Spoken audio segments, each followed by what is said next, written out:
G'day, legends. Welcome to the Pot Noodle. I'm your host, Jared, and joining me is Johnny. How you going, Johnny? I'm good, Jared. I'm doing good. It's been a busy couple of days for me up here. I've got family staying with us, so taking them around all the lovely sights of Southeast Queensland. Went up to Australia Zoo on Sunday and bumped into Rob Irwin, which was a nice little surprise. So yeah, Crikey, mate. I know, crikey, Crocs Did he rule. say it or not? No, he did not. Um, yeah, it was just a hello and then off to the Crocaseum to do the show, but. Yeah, that was good. It was a fun day. Funny random story for you, John. When I went to Australia Zoo, would have been the last year before we got locked down for COVID, right? Right. And me and the missus are up there on holiday, and we went to Australia Zoo, and we're walking around, and we go to the croc show, and there's like Chandler, so Bindy's Yeah. like Husband. partner or Husband whatever, now. husband, that's the one, in the water. Croc's coming up on him, and he's jumped up and he's got out, and the bloke next to me just yelled out, "Crikey!" like that. Some random bloke, I think it was the thickest English accent, and Was it everyone me? pissed himself. Was not you, but everyone pissed themselves laughing. So, yeah, it's had to be said. That's Yeah, pretty much the absolutely. only real thing I remember other than the car park there is massive, and I couldn't find the car for a little while. But other Yeah, than it that, is. it's a It bloody is. good setup up there. It is, and it's getting bigger, which is always nice to see. It just means that there's more money for the conservation and stuff. So yeah, it's a good day. Hot day. Always the way. So, we've done pretty much every pod's done it to death, Johnny, but I'll just give you a minute or two if you want to wax lyrical about how good we were in the Champions League last week, and then we'll crack on to the latest stuff that we've got to talk about. Sure, absolutely. Um well, as you said, I think everybody's done it to a bit to death now, but I think I tell you, I'll be honest with everybody, right? I wasn't really up for this game. I really wasn't. I remember getting up at 5 o'clock.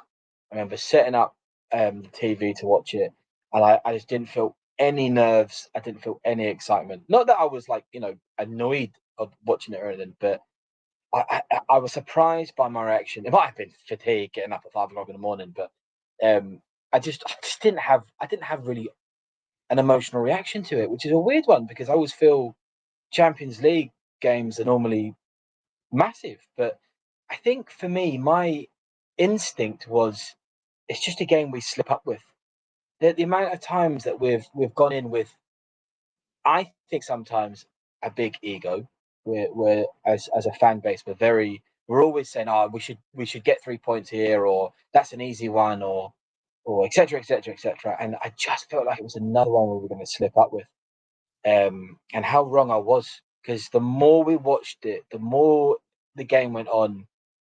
Maybe for the first half, not so much, but especially the second half, just the excitement got bigger and bigger and bigger. And I think that was because we played better. But yeah, so it was a weird. I definitely feel like in hindsight, it was a weird reaction for myself. But I think that's probably just lessons learned is probably how I felt about it. So the fact that we won so convincingly, was just fantastic.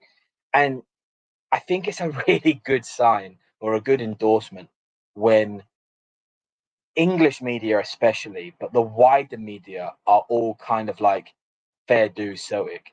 Like they'll never say well done. They would never say well done. But going like well played, fair dues means that we played really, really well. Yeah, nobody really slayed us. Obviously, a couple of bits of banter and stuff, but most people were sort of saying well done and stuff. Um, and like I said, first half, I think tempo was a bit slow. I don't think we were quite as clinical as we were in the second half. I definitely remember thinking at half time, this is a game that if they score a goal, it can go either way. If it goes 1-1, this really could go either way. And I think the fact that we came out and we scored within like at least 90 seconds, but 60 seconds probably, I just felt like at that point we were going to start firing. And Christ, did we? Some brilliant goals, some brilliant football. We absolutely dominated them. We overpowered them everywhere on the pitch. silenced a lot of people, probably including myself. Liam Scales just played out of his skin. Anyone who says he isn't Champions League quality can think again. That was a Champions League game, 2 Champions League teams, and he played phenomenal. Nobody's saying he's going off to Bayern Munich, but what a player! What he did so well for us. And surprisingly, CCV needed the support in that game. I remember listening to a couple of other podcasts, and there's a lot of there's some insinuation that part of our success in that game was because they played so poorly, because they set up so poorly. And I think that there might be some truth in that, but I think you have to exploit that. I think you can have a team that plays terribly and it can still end in a draw effectively. And I'm thinking of teams that maybe pluck the bus, play poorly, and we still don't get the result we want. The fact that they did probably play poorly, and we took our chances and we exploited that bad performance. Hopefully, this is better things to come. We've got 3 very tough games, but good start. Couple of points I want to jump on there, Johnny. So first thing, and a few other people have said it as well in the comments. So you're saying you didn't really feel anything going into it. Say the combination of fatigue, or as Robert Gibson's saying here, you're so used to getting pumped in the Champions League, winning felt wrong somehow. Yeah, yeah, And yeah, it was one of those sort of ones where you're going into it and you're just expecting. And then, as McLaughlin's saying here, you've been numbed by the defeats at Champions League level. That's what's up. So yeah, it's 100% what it was about.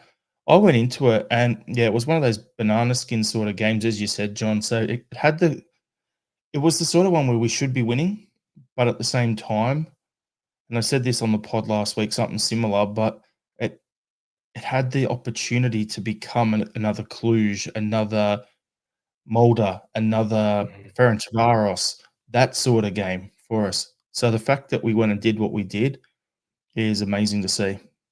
Yep. Bodo Glimt. Yep.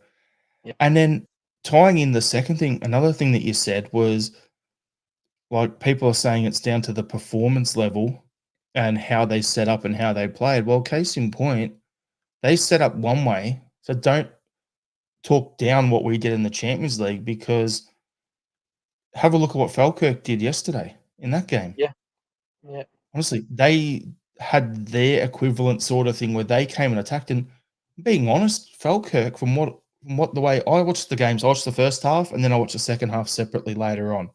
Right. So for me, the way the Falkirk game comes together in my head, the whole lot is we were average of 60 minutes, good for the last 30.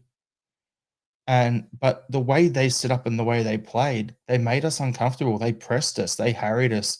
We played the game majority of it on their type of play. And in the Champions League, we made Bratislava play the game on our terms. So a lot of it's down to momentum and tactics. So let's not play down what we did against Bratislava, because it's the exact same thing, and the exact same conversation can be had by the Falkirk fans talking up yeah. what they did against us for the first hour. I think we need to remember that there were times when Bratislava were threatening, and quite threatening. And look, their goal was quite nice it was pretty class, right? Look, we'll just acknowledge that was a pretty phenomenal goal.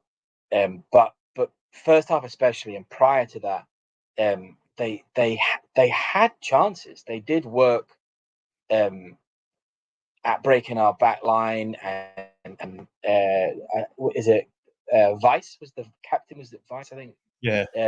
Had opportunities where should have been buried.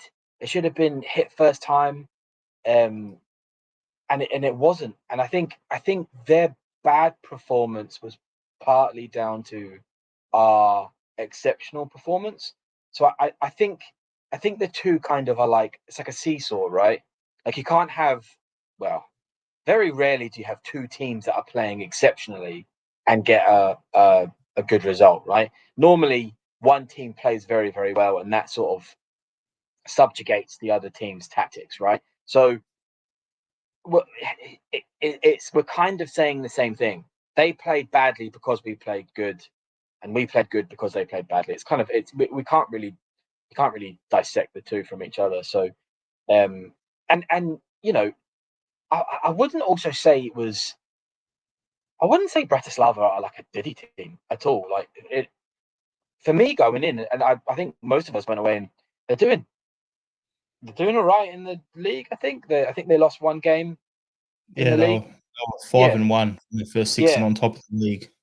and I think they scored 5 goals prior to coming to Celtic Park. So this it's you can definitely see that Bratislava, if we're going to do this whole, if they came and played in the Scottish League, if they did come and play in the Scottish League, they would be up at the top end of the table.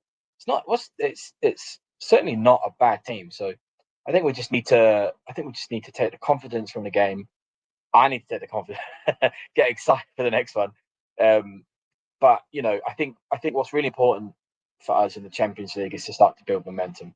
I think if we get a win and a draw from the next 3 games, that would be exceptionally good.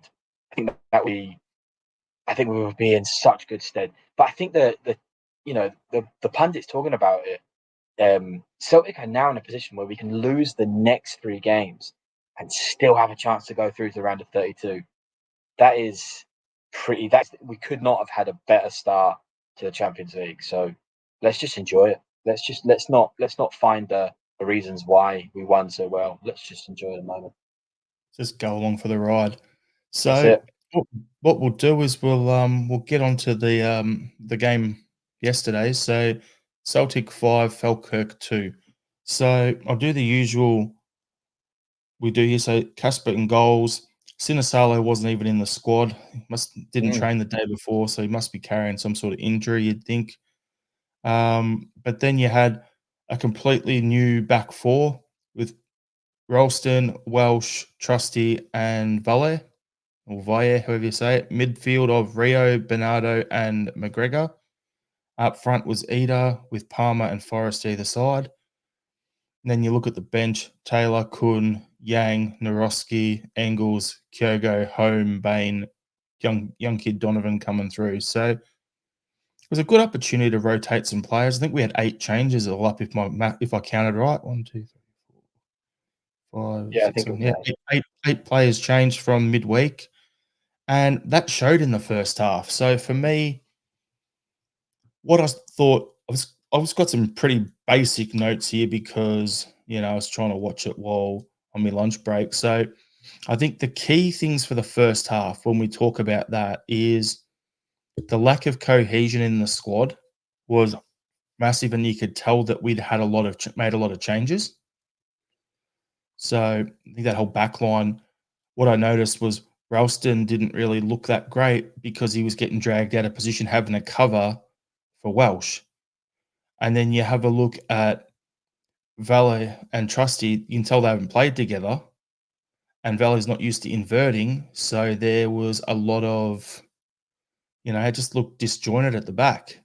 Mm, So when you get into, so you've got that there, and then the other main thing that I noticed is we didn't play with a lot of energy in the midfield. Bernardo was probably the only player at halftime, in my opinion, that came off with his flag raised, like, yeah, he's done well.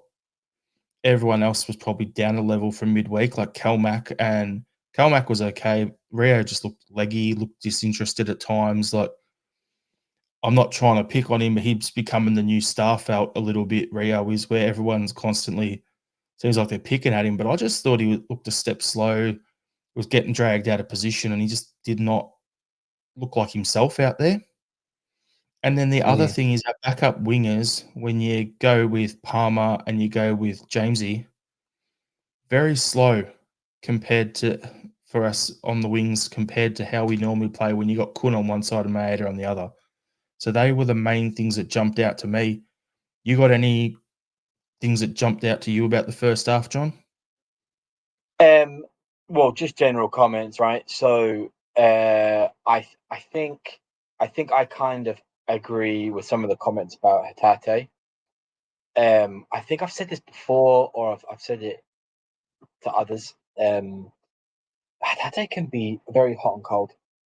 I think it's potentially down to work rate, or it's maybe it's the style of his play. But I think when he's good, he's unplayable.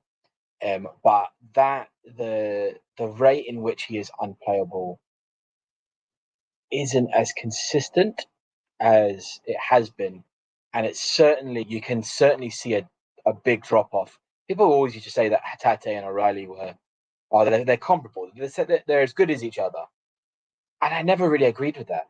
I always thought Hatate was quite a big drop off than O'Reilly, and I think now that O'Reilly's left, you can really see it. And what's really bad is comparing him to Engels, and you can see, well, I think Engels could potentially be better than O'Reilly, and he's almost arguably better than Hatate right now, and that's not really a good sign for him. So I think Hatate's got a big question mark over him at the moment. He was also a bit hot and cold in the Bratislava game, but not as much in the Falkirk game. Big questions for me over his next couple of games. It could probably do with a rest, and I think what's really evident is that Bernardo deserves that first team place right now, and I think Bernardo. We'll talk about I'm sure we're gonna a little later on there, Johnny. But yeah, that's something I did want to bring up afterwards. Then to move on, if we're going to talk about that later, we'll move on. I think for me, my next big criticism about first half and overall the game is the difference of quality than Maeda to Palmer. Now, I really like Palmer. I think I think he's got quality. I think it's there, and I'm happy to put my flag in the hill of I think he's of Palmer and his ability. I think at the moment though, he needs to step it up quite severely. I think I'm laughing, Johnny, because I'm just waiting for Robert Gibson. There it is. I found the comment. Palmer has the ball control of a coked up elephant on a trampoline. Wanker. I was just waiting for it. I just don't. I look, Robert. You're entitled to your opinion, mate. I don't. I don't agree. I understand the criticism though. I think his tracking back is shocking. But I think if we remember back, yeah, Dom Palmer's a waste of a jersey. I think here's my argument, right? Lay it out, Dom and Robert. Listen up, right? I think if we remember back to when Palmer was very good, we were all going on about how phenomenal he was, and like we've got this great winger, and then he hasn't really lived up to that. And if we also remember, we were talking about Scales not being good enough as a Celtic player, and now all of a sudden he's the best player to ever live, and he's champion. Blah, blah, blah. So I just think maybe Palmer's not doing well at the moment, and he's young and he's very raw, and I just think give him time. Look, and that time has an expiry. You can't just give a Celtic player an indefinite amount of time just to get better. I have a feeling that he'll come good. I personally rate him more than Yang, although I think Yang had a better performance in the Falkirk game. I think most people feel that Yang's a better player, and I seem to be a very, very small minority that thinks Palmer's a better player. So hopefully I'm right, probably wrong. He had a pretty big shocker in the Falkirk game. That really not good enough. And I think Falkirk game was a perfect fixture for these types of next tier Celtic players to really stake a claim as first team players. And if you don't take it seriously, clearly as Palmer did, you're just never going to get into the team. You're going to be a bit part player. Yep. So I'm going to bring up some comments here. So Big Dom saying the second string let us down badly yesterday. Palmer, Welsh, and Forrester. Tade was poor too. Time for a clear out in January. Andrew saying I put my head down at halftime knowing full well we'd have won when I woke up. Yeah. Smell the glove was combination yesterday at first half of Falkirk being organised and up for it and far too many changes for us. Get pish like Palmer away in January. Andrew Glee saying I think Palmer played himself further down the pecking order. I actually agree with that. Yeah, He did. that's something we will discuss like in a little bit on the pod, guys. Jerry Burns. Some of the players didn't take their chance to impress yesterday. 100%. I thought yesterday was a game that I was hoping to see home. Honestly, I thought it was Yeah, the perfect game. Get through the first 60. Hopefully, we're up, and then Kelmac can come off, and then you can get home a bit of a chance out there. But yeah, that didn't work. So we didn't see that. I think he needs to go on loan in January if there's a player there. yeah, but we're all right here. This was a game. This was a game where you could rotate as much as we did. And let's be a bit kinder, right? We scored 5 goals. We didn't lose the game. We were a bit loose at the back, but at the end of the day, we scored 5 goals and we won convincingly. But I think what Wolves noticed is the drop in quality. It's going from what was just an all-firing machine in the Champions League, and then you're going to get up against, well, all respect for Kirk, but you are going up against a much smaller team, and they are doing very, very well, all things considered. I think they're on an unbeaten run. They're top of the championship. Yeah, I just, this is not a team that I think are a bunch of mugs. But it's a game where we can rotate, we can have 8 changes, and we can win. But Christ Almighty, this is, especially in a Rodgers team, every single position you need to fight for. And if you can't if you can't get yourself up mentally for a game where it's like, hey, this is a game I'm definitely going to play because he's going to rotate everybody. I am going to play out my skin so that I can actually say, well, look, maybe play me in the next fixture, play me in the next cup fixture or whatever. Too many didn't take that. Welsh, how many chances does Welsh need? Well, yeah, doozy. So I'll, I'll park that one for a second. I just wanted to talk about the first half goals quickly because I'm having a look at some of the comments here, and there's McLaughlin saying Falkirk's first goal doesn't sit right with me. It'll be going bananas if that was Rangers. Yeah, it was some Yeah, rubbish defense, people getting pulled out of position. yeah. Via did not Um, do good there. yeah. Then their second goal, it was, if you have a look at it, I have no idea what Welsh was doing, but the Bricky was miles out of position, trying to cover for him. Trusty was trying to cover for him as well. He had 2 guys trying to cover for him, and it was a complete shank. So, yeah, a bit of a doozy there. Andrew Galea in the comments saying young Vi tried playing inverted but looked unsure compared to Taylor. He'll improve. I'll just go through a bunch of comments here. Andrew Galea also said Palmer made it very hard for Via and Hatate. He did. He did. Big Dom was Via and Trusty were okay for their first start, but Palmer and Welsh have no excuse. 100%. Andrew's also saying Hatate missed the combinations he has with Taylor and Maeda. And then he's also followed up with saying Hatate wasn't combining with Via and Palmer the way he does. Smell the Glove is saying at least no midweek game. Brendan can get some good work done on the training ground. And that's Yeah, something Brendan said after the game. He said that slow start was on him. I love the way he came out and put his hand up and said, I made a lot of changes. The disjointed performances on me.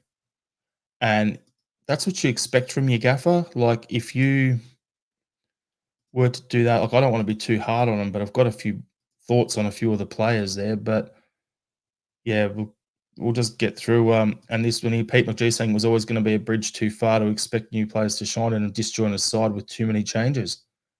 yeah. Spot on. I do think though that despite the amount of changes and the fact that these players haven't played together and don't have that synergy and stuff, I think there's some basics that some of our players really failed to do, especially for the first half. And I think we've kind of commented on them. And look, I think somebody like Hatate should be leading. I think he should be leading by example, and he absolutely didn't.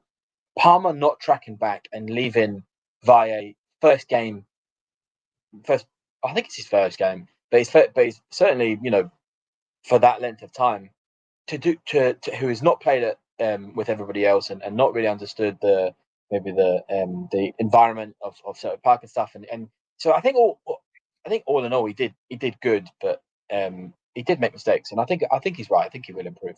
Barcelona certainly highly rate him, so um, yeah, Palmer was a lot to blame. down that left side. Yep. So second half, for me, my notes on that say subs made an impact. Via and Trusty seemed to improve as the game wore on, and Falkirk ran out of gas towards the end when we were attacking them and just getting on the front foot. And we turned it up a couple of levels. So overall, I was, as you can see with the name of the episode, Kuhnderful Cameo. The impact Kun coming on for 2 goals and 2 assists was amazing. Phenomenal. And to think we were, when we signed him, he was struggling a bit because he lost a bit of weight and he wasn't fit because he had to get some dental work done. And then you just look at him now and it's just night and day with the two players. The player he was at the start, first half of his time with us last season, and then you compare that to now, and yeah, that's some really quality scouting there and good recruitment. I think one of our regular listeners, Mahesh, had said something last season, which was Kuhn's stats when a Belgian league he was from, or Austrian.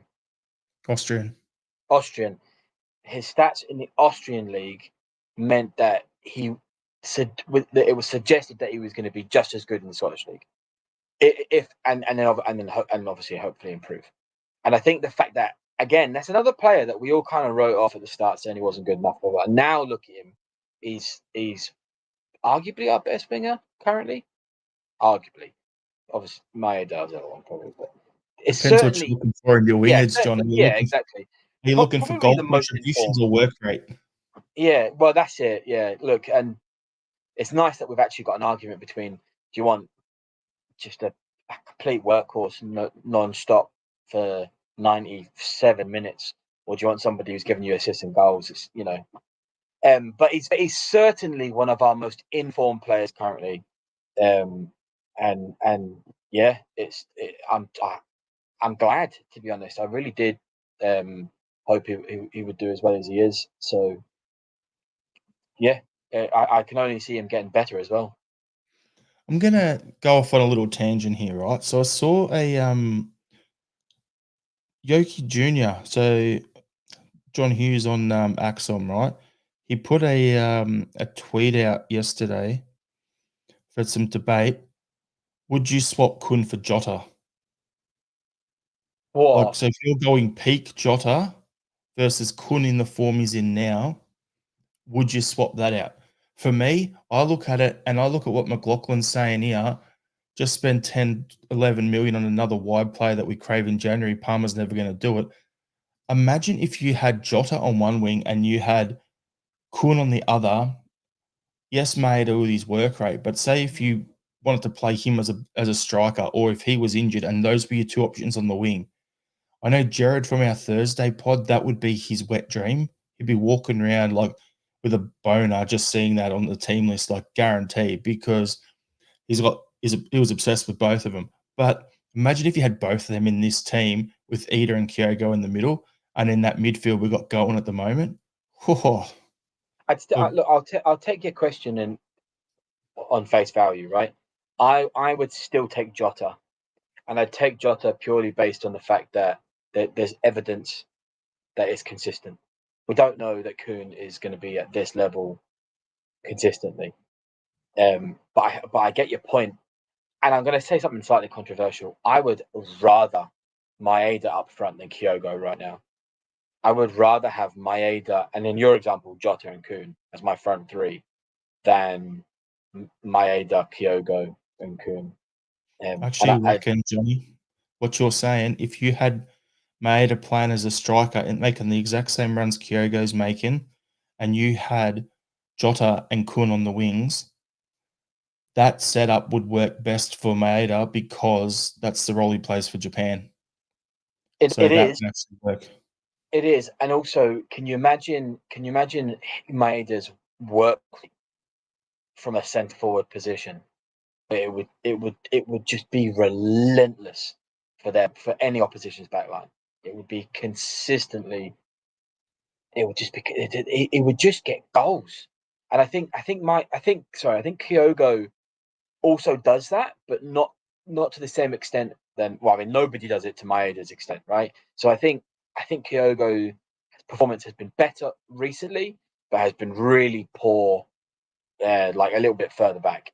So, I mean, as much as I still really rate Kyogo, in your example of if Jota came in, how would he fit in? Yeah, I would be dropping Kyogo. I mean, Jota's just never going to be coming back, so we can just like it's Just doing it he, for a yeah, thing because I saw that. But so let's get some absolutely, yeah. comments.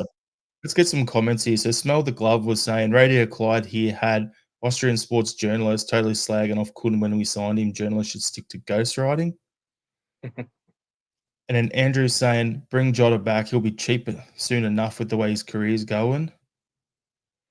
Robert Gibson saying Jota has better hair, so he's the winner. Yeah. So Jota's at Rennes at the moment in France. The only reason he's there is basically he couldn't come back to the UK. It's the same reason that what's his name? That guy from Liverpool, Jordan Henderson or whatever it is now at Ajax because of the Saudi cash. They can't come back, or the tax man will be knocking on their door. So that's why he's there. So yeah, Andrew's saying Maeda tracks back on the wing. You can't do that if you're a striker. And then Smell the Gloves also just touched on what I just said, that it's tax reasons they can't come. So I look at it and go, I'm not worried. I don't expect it to ever happen, but I just wanted to have a bit of a chuckle at that, and see what the comments would be like on that. I mean, look, at the end of the day, we'd all love to see Jota back, and you never know in the future. I'm certainly not one to say once you leave Celtic, the door's shut permanently. I think that's a little bit silly. I think players are entitled to leave, and I think if it suits Celtic, we should always be open to everybody that wants to play for Celtic. So, if that means bringing a player back that we've sold, if we could buy, I mean, imagine how on a business sense how clever it would be to sell a player for 25 million and then buy them back for 10. I mean, you're making the money and you're getting the player back. Yeah. Yeah. I just look at it this way, Johnny. Imagine if we did somehow sign him, and this is a tangent, everyone, so just go with us. But imagine if we actually signed him, how you could reveal him. Double denim, bumblebee, up at the pub, but have him sitting there. I would have that set up, but I would have Kun in that outfit, right, with the hair and everything, and people would be like, "Oh, it's just Kun," and then you have the Spider-Man meme. Yeah. Yeah, that's how I'd do it. And Paddy Roberts is the third Spider-Man, all pointing at each other. Yeah, Yeah, yeah. that's the best way. But anyway, yeah, the second half goals, amazing. Player focus. So I'm going to go these questions that we've been talking about a little bit, and then we'll crack on to a few other things. So I've got a couple of things here. So we'll start off with Rio, because that's where we were before. So has the performance from Bernardo recently in the Rangers game, and then in the first half in particular in this game against Falkirk, compared to Hatate's performances recently, made the midfield pick itself going forward? So for you, John, has Rio played himself out of the starting lineup? Is it going to be Kalmack, Bernardo, and Engels going forward? What's your thoughts? I think ignore the price tag. I think Engels' performance has solidified that for him. Right, he's not undroppable, but he certainly claimed a stake. Right, McGregor's McGregor. Move on. I think Hatate's performances have basically ruled him out as a starting 11 now. And I think more so Hatate's performances than Bernardo's for me. I think once you have a question mark over your head, I think any manager says, "Well, I need to give somebody else an opportunity, at least to give competitiveness or spur them on or whatever you want to say."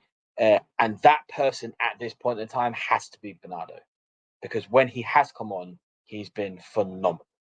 So I would say that midfield three now is almost set in stone for the next couple of fixtures. I would be a bit surprised actually if Rodgers didn't change it. I think from all of us on the outside, where we're not the manager, I think it's just you would immediately swap them out. I have a feeling. Correct me if I'm wrong here, Jared, but there was a time when Hatate did get dropped for a bit. It might have been an injury, but I think it was also poor performances. So we never saw him for a while. Started last season. Started Brendan last. just would not start him. Would not start That's him. right. Wouldn't play When he him. came in, that's right. He didn't. Something about Brendan said something about attitude. I remember that, and didn't want to start him, and then he got hurt. He just Yep, wasn't fit enough. That's right. that's He right. wasn't fit enough, and his attitude wasn't there towards his fitness. And then he finally came back. That's For correct. me, Yeah, Andrew's no, saying, "Yeah, go on, Johnny." I was merely going to say that I think that attitude has come back. So I think it's a swap around for me. Bernardo straight in. So Robert's saying Hatate was in a bit of a strop. Yep. So there's a comment here from Andrew Galea saying, I'd still play Hatate over Bernardo. Domestically, yes. In our next Champions League game against Dortmund, Bernardo, Engels, Kelmack. You need the size and the running and the athleticism in the middle, especially against them. So that's what I'd be doing. So the game on the weekend, you want it to be a dress rehearsal going into Dortmund. There you go. Smell the glove. You're in my head, man. Dortmund, I want Kelmack, Engels, and Bernardo for the 3. There we go. I think That's the we're also third time we've done that. Smell the glove today. great minds. I also think we're in a really, really fortunate position now where we have 4 players playing for 3 positions, and they're all very, very good players.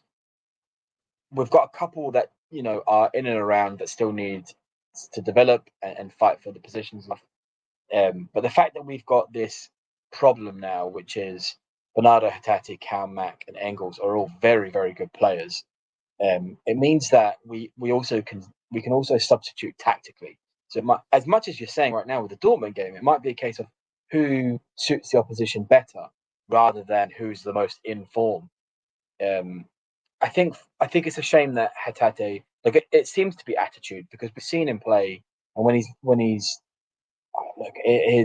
his vision for passing is phenomenal, right? So when he's playing really, really well, he creates chances for centre forwards. And he absolutely did that in the Bratislava game. But it's just I think we've all agreed we've seen a drop off in his performance. So we've got some ridiculous comments here, so I have to bring them up. So Michael Ross is saying, in Dortmund, I'd play both Casper and Sinisalo in goal. Andrew is saying, against Dortmund, that's probably what Rodgers will do. He played Bernardo every Champions League game last season. McLaughlin saying, play all 4 midfielders. It's not just 4. Let's be honest. There's 4 starting quality players, but then if you go to our bench, McGowan hasn't done a thing wrong since he's come to the club. So you've got 5 guys cover 3 spots. That gives us some crazy good depth. So, yeah, I'd be happy with that. But, yeah, the next one I've got for you has Yang played his way into being made as backup on the left wing? Not for me. As I said before, I don't see what others see in Yang.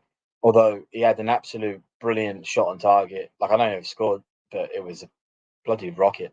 But I don't. As much as I'm criticizing Palmer, I think Yang is the exact same. I think he struggles to beat a man. I don't think he tracks back. I think his decision making is poor. I'm probably one of those that needs more convincing than others with Yang. I don't think his performances recently have necessarily gone, oh my god, this is the understudy to my either. He probably took his chance. He definitely took his chance better than Palmer did. But talking about shipping people in January, for me, Yang would be one of those. Just seems surplus to me.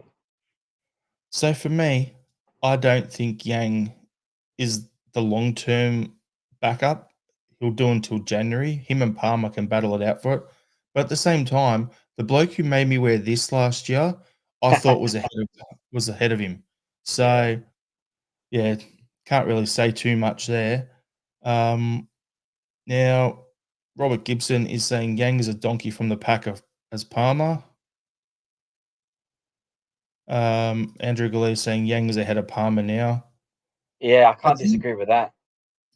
Yeah, but if we have anyone in the B team that could come ahead of those two and give us a homegrown player that we could blood, I'd I wouldn't frown it. I wouldn't frown it against it or be upset about it or anything like that. So Yep. I think those two will both need to be moving on at some point in the future. Unless something drastically changes and they hugely improve the performances. And again, for me, Yang needs to do way more than Palmer does, but I can both see them. January might be too early. I could both see them leaving in the summer next year. I think we'll stagger it. So one will leave in January, one will leave in the summer. Who'd you rather leave in January? Probably Palmer. Yeah. I'm probably Yang. Just the only reason I'm saying Palmer is because teams tend to be a little bit more desperate with their spending in January. And if they need a winger and he's all that's available, there's probably more chance we'll get back with the money we spend on him in January than if we were to sell him in the summer. That's a good point, actually. That's a good That's point. the only reason I'd do it that way. Yang cost us 2/5 of fuck all. So if we sell him in the summer, it's not going to be an issue. But if we were to sell like Yang in the winter break, I don't really see it's a nothing thing there really. Yeah. The risk of buying Yang was quite low compared to Palmer. So offsetting the risk means you probably try and sell him in January. Yeah. And as Robert Gibson's saying, Palmer's a very punchable head. Andrew's saying Palmer's the big loser from the cup game. Everyone else I can make excuses for, except for Welsh. So Yeah. last question I had about this game was, have Welsh and Palmer played their way out of the matchday squad? For me, I'll answer this one first. Yes. I don't want to see Stephen Welsh in our squad again. Like, I know we have to keep him there on paper for Europe. Yeah. As a comment here from, I don't know how to pronounce that, so I'm not going to even try. There was a good offer from Italy for Welsh a while ago. There was also Toulouse in France was after him, and Watford was after him and Ryan Porteous at the same time. So if one of those clubs come in with some big money again, I'm all for it. Yeah, I think he's had his run. The easiest way to sum him up is, who's that Rangers player, Johnny, who every time they come into the squad, they just bottle it and they shit themselves and they make a mistake. Borna Barisic. Barisic, yeah. Welsh he's got the Borna Barisic's going on at the moment. The last 3 or 4 times we've seen him, a couple of derbies he's played, he makes a mistake and then he magically gets injured, but then he's good to go the next week. Then he plays a bad game this week and magically he's seen limping after the game. Funny that. Yeah. So I don't know whether it's mentally is something going on. Physically, he's just that brittle that he can't get through a game without making a mistake. He's just not putting it together. And for me, I just think there's got to be better out there. I'd rather have Dane Murray in that role than him. Honestly, me too. Stephen Welsh's problem is his positioning. It's really, really bad. And what surprises me is that's such a fundamental of playing football is positioning. It surprises me he's gotten as far as he has. I almost feel like I would probably, I went through it, I might confirm it, but he almost got to where he is now because of circumstance. Like we were struggling and we had that many injuries and we had to get someone in, and then he's had an opportunity and didn't do too bad, and he's kind of just here. It honestly would do better somewhere else. It would do fine. He would have a good career if he went to like a St. Johnson or a Livy or wherever, right? It's just a Motherwell. if he was in and around Scottish level, not really challenging, but not really getting relegated, just in and around sort of thing. It's just not Celtic level, and it's just Can another I jump in for a example. second here, Johnny? Yeah, go. 'Cause Quickly? I'm going to go off a tangent with youth football shit. So go ahead.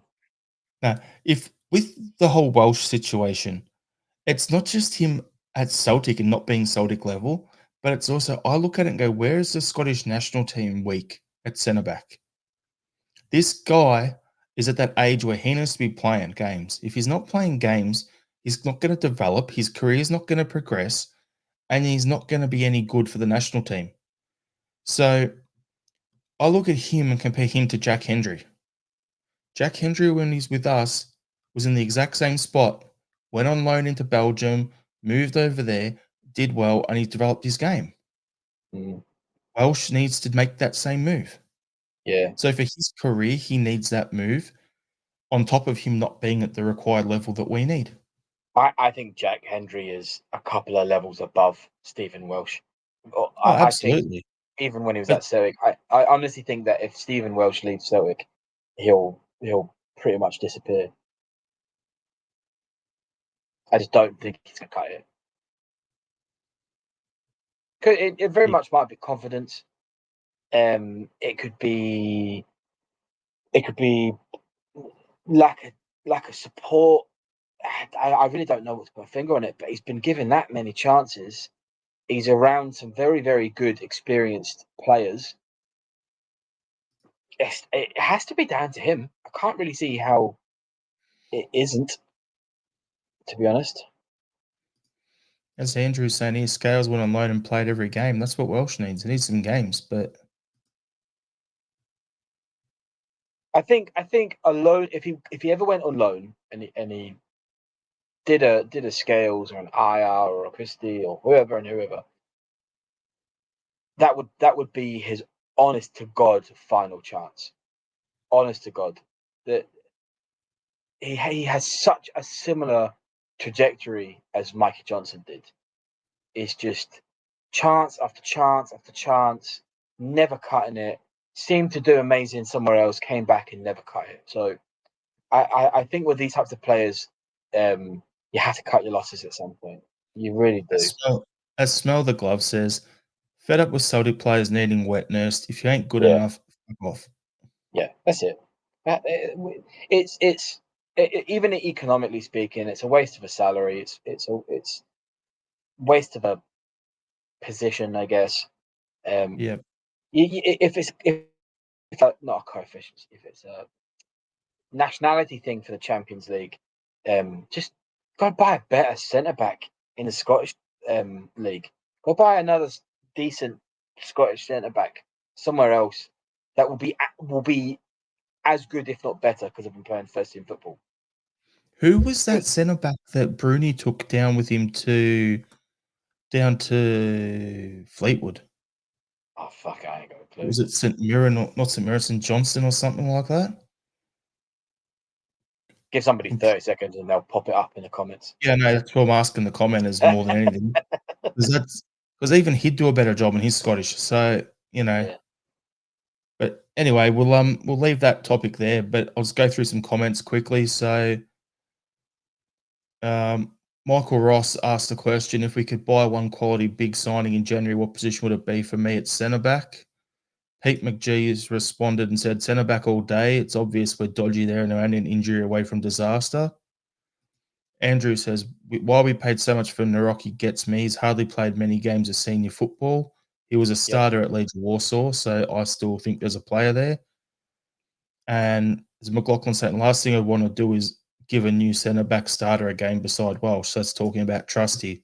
So yeah, it's a bit of an interesting one there. We'll see how that is. McLaughlin, I want to just say thank you so much. Appreciate the support with the donation there. Absolute legend. So what we want to do is, there you go. Andrew doesn't agree with me. He doesn't see a player in the Rocky. We'll Robin's saying a bit harsh. Don't you take into account the whole backline change that we discussed that earlier on in the pod. So yeah, definitely Brendan said that needed that he took that on. So who was your man of the match, Johnny? And then we'll leave that there, and then we'll get into a couple of extra topics. Man of the match. Hard to say anybody but Kuhn, to be honest. It's a weird one as coming on as a sub, but 2 assists, 2 goals is hard to say that he wasn't, to be honest. Because he impacted the game so much, it has to be Kuhn. But if we're going to go over the course of the 90 minutes, it's Bernardo for me. Yeah, yeah. And not that we didn't really speak to him about him much, but Ida had a pretty good second half as well. Yeah, he's starting to look like he's getting a bit of that swagger back about him. Like he's not afraid to like go shoulder to shoulder with a defender, bump the ball past him, take the bump, and then finish. So he's starting to get back into it, which is good to see. I tell you what, he's definitely a striker that when he gets behind the back four, you're pretty sure he's going to score. No. Which you aren't with Kyogo, but which is a good feeling, to be honest. To use a basketball term, okay, Kyogo is what you call a volume scorer. So he'll get his a certain amount of points every game or goals every season, but he's going to take a bunch of shots to get there. A lot of runs, a lot of opportunities. And then you've got Ida, which is your closer. You go to down the stretch where you know you're going to get 10 points from him in the last quarter. So you go to him when the chips are down. That's the way I see it from having played basketball my whole life. That's how I differentiate whatever that word is, what those two are. Yep. I mean, it makes sense. It's you got a technical player, and then you've got someone who's going to maybe score every third goal or something, or fourth shot even. Sorry. So, last two topics. We're gonna have a quick little laugh at Stephen Naismith getting the sack by Hearts. Ha ha ha ha ha ha ha! Wanker. Okay. I'm sure he's heartbroken. Like genuinely. Yeah. Couldn't help yourself. Such a dad joke, Johnny. Okay,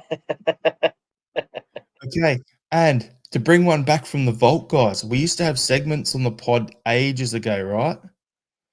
And one of the things we used to play was Would You Rather?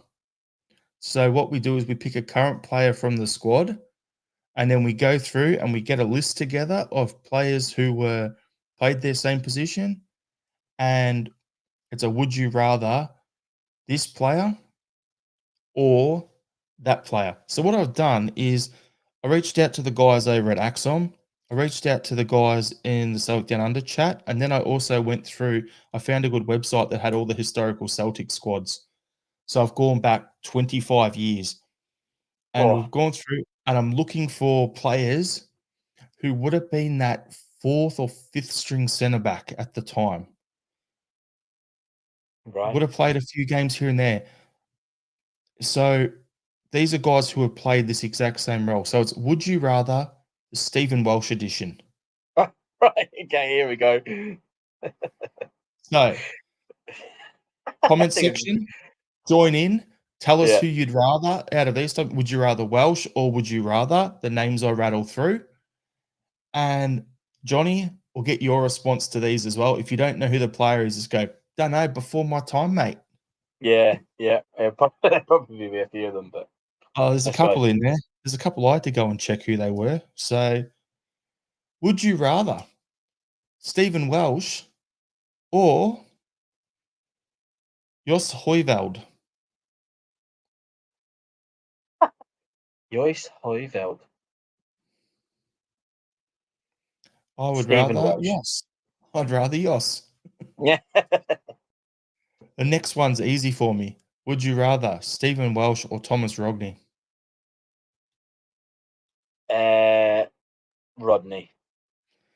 I liked Rodney. I rated him. I thought we would have loved to have seen him break through and play a bit more. The next one. Would you rather Darren O'Day or Stephen Welsh?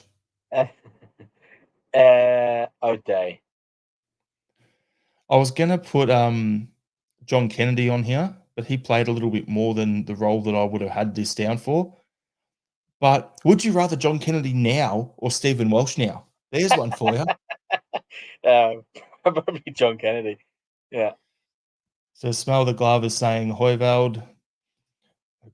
McLaughlin saying O'Day. Robert's saying O'Day. Smell the Glove saying anyone but Anyone Welsh. but Welsh. Kennedy now. So the next one, would you rather Stephen Welsh or Stephen McCullough? Stephen McCullough. He No idea. was in, yeah, he was some guy that Willie put on the list, and I had to go back and look for him. So Must be I knew way the before my name, time. but I was thinking McCullough, isn't he a striker? No, that's the guy at Dortmund who was a striker. Oh, right.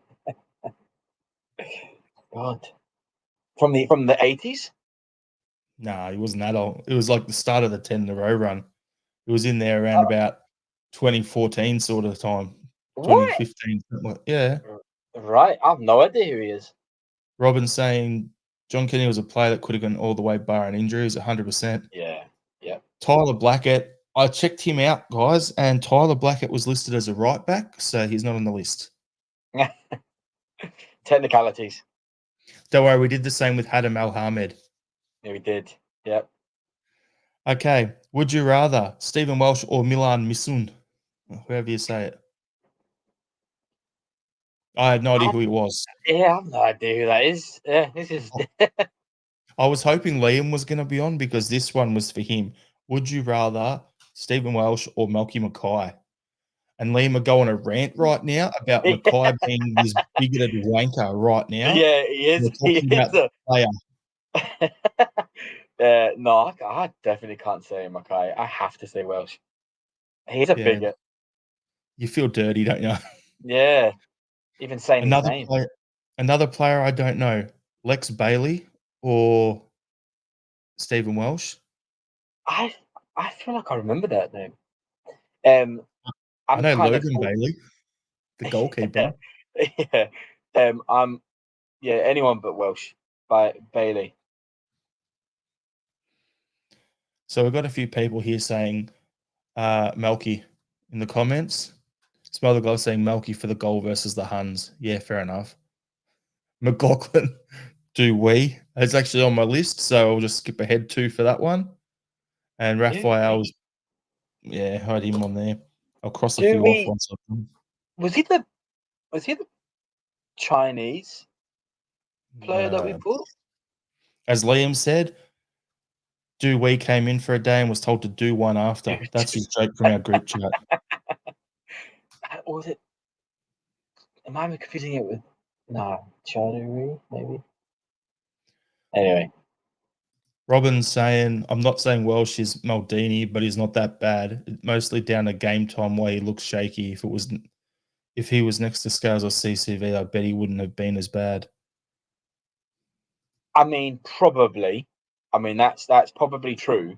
And he's had those opportunities where he's gone up when he's been paired with somebody who's more And he's still decent, shaky in and derbies. he's still shaky, and he's still bad at positioning, and he still gives away goals from set pieces. So I swear he got paired with Julian for a bit.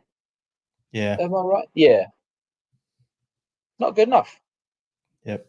Next one. Would you rather Stephen Welsh or Mark McNally?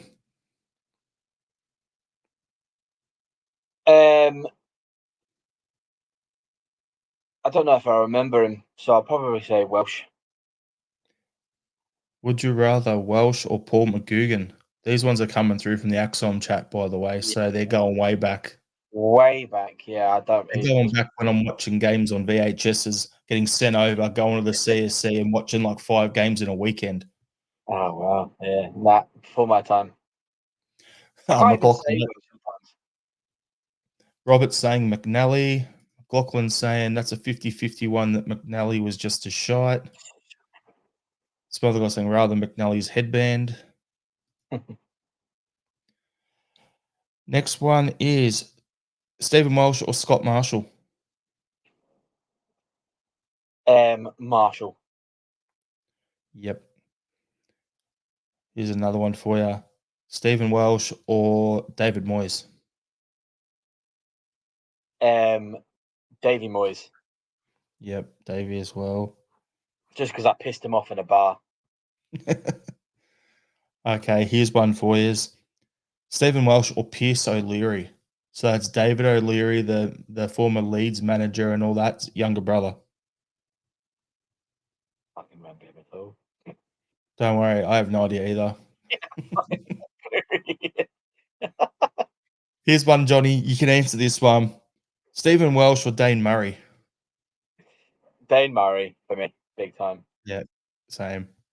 Pierce I'm waiting. O'Leary sounds like he should be the bloody James Bond, like Pierce Brosnan sort of thing. He does with it. I'm waiting for you to say the myth, the man, the legend that is Marvin Compter. Don't be ruining it yet, okay? Would you rather Stephen Welsh or Ulrich Larsen? I don't remember. Somebody else called Larson. Sorry, Lawson or whatever it is. Yeah. Don't worry, I don't know either. Yep. Stephen Welsh or John Cushley? Stephen Welsh. Stephen Welsh or Glenn Loovens? Leuven's. Josh Thompson or Stephen Welsh? Stephen Welsh. This is a tough one for me. Stephen Welsh or Adam Virgo? Adam Virgo. Yeah, Could be I going. don't remember him either. Yeah, I don't remember him either. Yeah, I'll give Virgo just. Virgo. Scott Cuthbert or Stephen Welsh? Cuthbert. Cuthbert was in the squad for about 3 years, and I don't even remember him playing. But apparently, he took the field like 12 times in one season. I'm like, how? Could be subs. Here's a good one, Johnny. You know, I love a bald head every now and then, right? So, Daniel Mastorovich or Stephen Welsh? It's Mastorovich for me. Yeah, Mastorovich for me. Now, someone earlier on mentioned Effie Ambrose, so here it is. Effie Ambrose. Effie Ambrose every single day. Every single day. Yep. He's a John fucking Clements is legend. saying, yeah, John Cushley easily. Cushley was back up to Big Billy. There we go. Effie Ambrose, yep. Stephen Welsh or Owen O'Connell? O'Connell. Jozo Simonovic or Stephen Welsh? Simonovic every day. The man, the myth, the legend, Marvin Comper. You can't just say Marvin Comper. You have to put all that shit in front of it. Yeah, you do. The man, the myth. It's like you speak to a Chelsea fan and they talk about captain, my captain, John Terry, and I'm like, he's an absolute piece of shit. But that's how they always say it, right? Or was it Captain Lead and Legend sort of thing they say about him? That's the man, the myth, the legend, Marvin Comper. I don't even think he exists, and I still choose him over Welsh. Yep. Jack Hendry or Stephen Welsh. We've already discussed that one. Yeah, Hendry every day, much better player. Philip Benkovic or Welsh. Oh, Benkovic was phenomenal for us. He just couldn't Like, stay fit.